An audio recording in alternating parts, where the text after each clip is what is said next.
बच्चों जय हिंद। आज पुनः एक नए वीडियो के साथ में उपस्थित हूँ। आज का शीर्षक है कक्षा 10 के हिंदी कोर्स बी के अंतर्गत समाज सुधारक फक्कड़ कवि कबीर दास जी द्वारा रचित साखी जो दोहा छंद में। इसके माध्यम से कबीर दास मानव समाज में व्याप्त बाह्य आडंबरों का विरोध करते हुए एकता एवं भाईचारे का संदेश दिया है।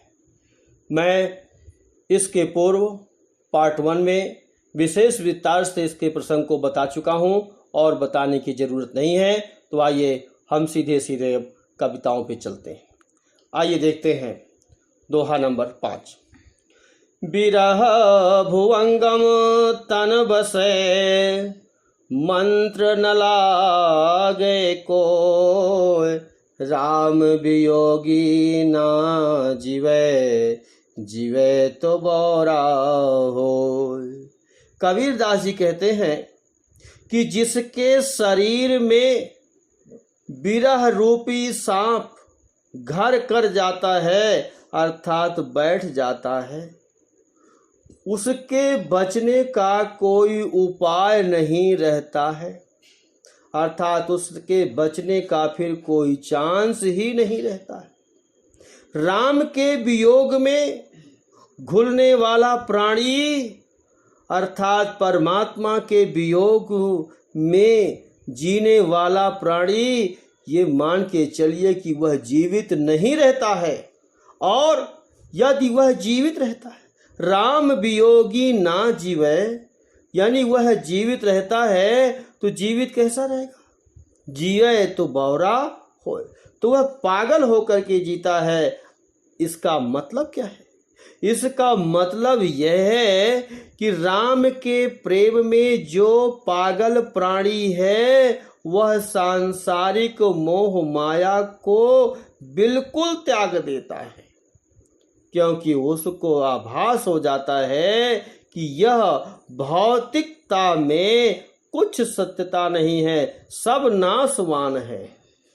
यदि वह इस संसार में जीता भी है तो वैराग्य के कारण लोगों को पागल सा प्रतीत होता है, अर्थात वह परमात्मा की भक्ति में मगन रहता है।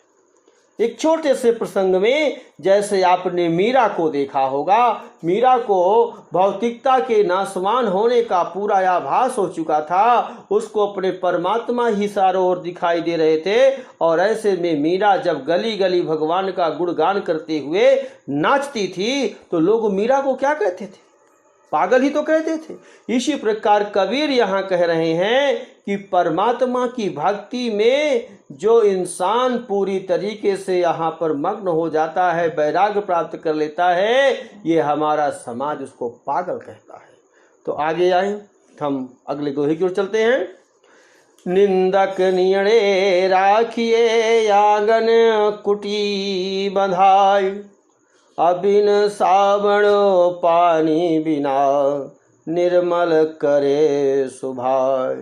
कहते हैं कबीर दास जी कहते हैं कि वैसे संसार में हर व्यक्ति निंदा करने वाला आपको दिखाई देता है, और जब निंदा करने वाला व्यक्ति आपको दिखाई देता है तो आपको वह अपना सबसे बड़ा दुश्मन भी समझ में आता है।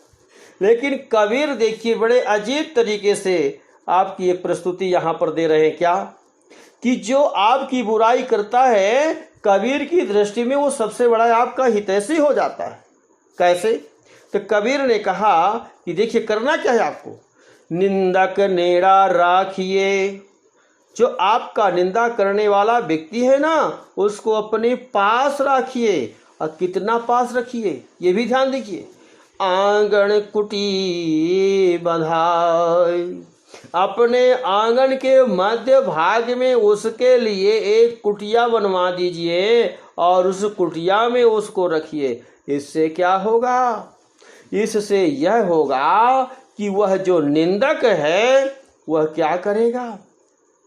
शाम सुबह दिन दोपहर रात दिन उठते बैठते सोते जाते आते जाते हर टाइम पर आपके हर एक गतिविधि पर हर एक बुराई की गतिविधि पर नजर रखेगा, आपकी बुराइयों का आपके सामने प्रकटीकरण करेगा और आपको अपनी बुराइयों को सुन करके उसमें सुधारने का मौका मिलेगा। और जब आप उन बुराइयों को सुन करके अपने आप में सुधार करना प्रारंभ करोगे तो देखिए कबीर का क्या कहना है कि बिन साबुन पानी बिना, बिना साबुन और पानी के क्या होगा, निर्मल करे स्वभाव, आपका स्वभाव अत्यंत निर्मल हो जाएगा।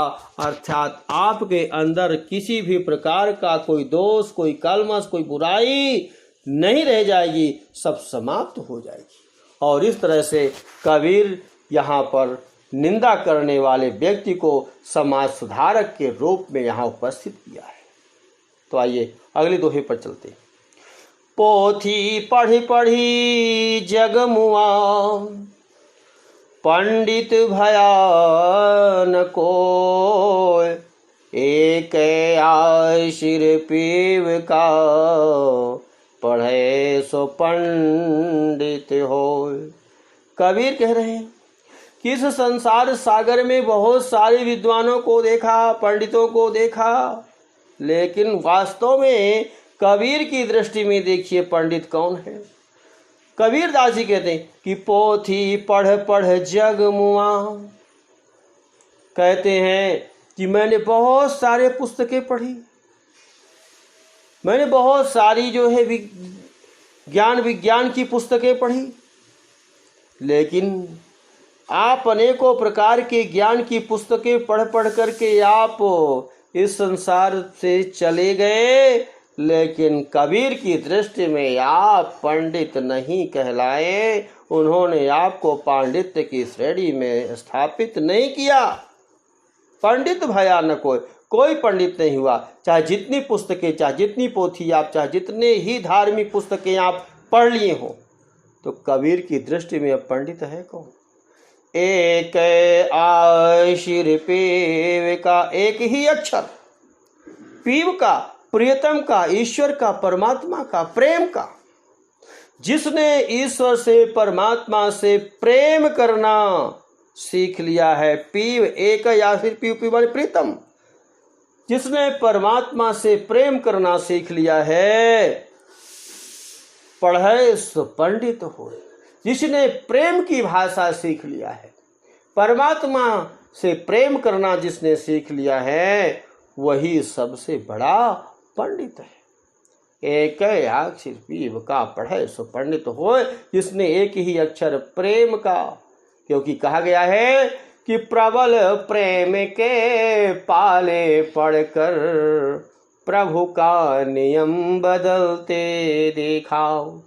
जिसने परमात्मा से प्रेम कर लिया है, सिर्फ परमात्मा से अपनी लगन लगा लिया है, वो सबसे बड़ा पंडित है। और बाकी आप हजारों ज्ञान की पुस्तकें पढ़े हैं, संसार सागर से मर करके चले गए हैं, लेकिन कबीर की दृष्टि में वह वास्तविक पंडित नहीं है।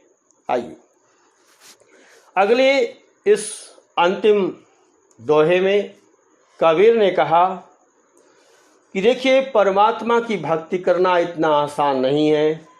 परमात्मा की भक्ति करना थोड़ा सा इस भौतिकता के संसार से अपने आप को अलग करना पड़ेगा, इस मोह माया से अपने आप को अलग करना पड़ेगा, और इस मोह माया से अलग कर पाना ये बहुत कठिन काम है। तो आइए देखिए कबीर यहाँ क्या संदेश दे रहे हैं कि हम घर जा लिया पुणा, लिया मुराड़ा हाथ, अब घर जालो तासुका, जो चले हमारे साथ। कबीर कहते हैं कि जब मैंने परमात्मा की भक्ति का मार्ग चुना तो मैंने क्या किया, मैंने अपना ये लोभ लालच मोह रूपी जो घर था, इसको क्या किया, जला दिया। हम घर जलाया पड़ा। कबीर दास जी कहते हैं कि जब मैंने परमात्मा की भक्ति का दामन पकड़ लिया तो परमात्मा की भक्ति रूपी जलती हुई मशाल से मैंने मोह और माया का ये घर पूरी तरीके से जला दिया। और जब मेरे अंदर की ये सारी फिर भौतिक सांसारिक वासनाएं नष्ट हो गईं तो मैं खुल करके पूरी तरीके से परमात्मा में अपने आप को लीन कर दिया। इसलिए यदि आप परमात्मा की भक्ति करना चाहते हो, परमात्मा के इस सत्मार्ग पर आना चाहते हो, तो मेरा ये कथन है क्या कि अब घर जालो ताओ सुका, अब उसका घर जलाओ जो चले हमारे साथ, जो हमारे साथ चलना चाहता है, हमारे साथ भक्ति करना चाहता है, अब उसका घर जलाइए। अर्थात उसके अंदर जो सांसारिक मोह माया का जो भवंडर बना बैठा है, घर बना बैठा है, घरौंदा बना बैठा है, उस घरौंदे को हमें जलाना है, उस घरौंदे को हमें नष्ट करना है, जिससे उसका इस सांसारिक मोह माया से संबंध की भक्ति करता हुआ उस परम धाम को जाए, अर्थात मोक्ष को प्राप्त हो जाए, जन्म और बंधन से मुक्त हो जाए। और इस तरीके से प्यारे बच्चों, मैं अब आपका यहाँ ये दूसरा वीडियो समाप्त करता हूँ। आशा है यह वीडियो आपको पसंद आया होगा। मैं थोड़ी सी यहाँ पर कुछ बात आपको बताना चाहूँगा कि आप हर एक दोहे का एक अलग प्रसंग है, उसे दृष्टिकोण में रखते हुए आप छोटे छोटे प्रश्नों के माध्यम से अपनी आप तैयारी करें। मेरी बात को ज़रा ध्यान देंगे। जब कभी आप इन दोहों को पढ़ेंगे या मेरे इस वीडियो को देखेंगे तो कहाँ, कब, क्यों, कैसे, ऐसे ये ककार लगा करके यदि आप प्रश्न बनाएंगे तो निश्चित रूप से आपको सफलता प्राप्त होगी। शेष मैं अगली कविता के एक नए वीडियो के साथ आपके समक्ष पुनः प्रस्तुत होऊंगा। तब तक के लिए जय हिंद, जय भारत।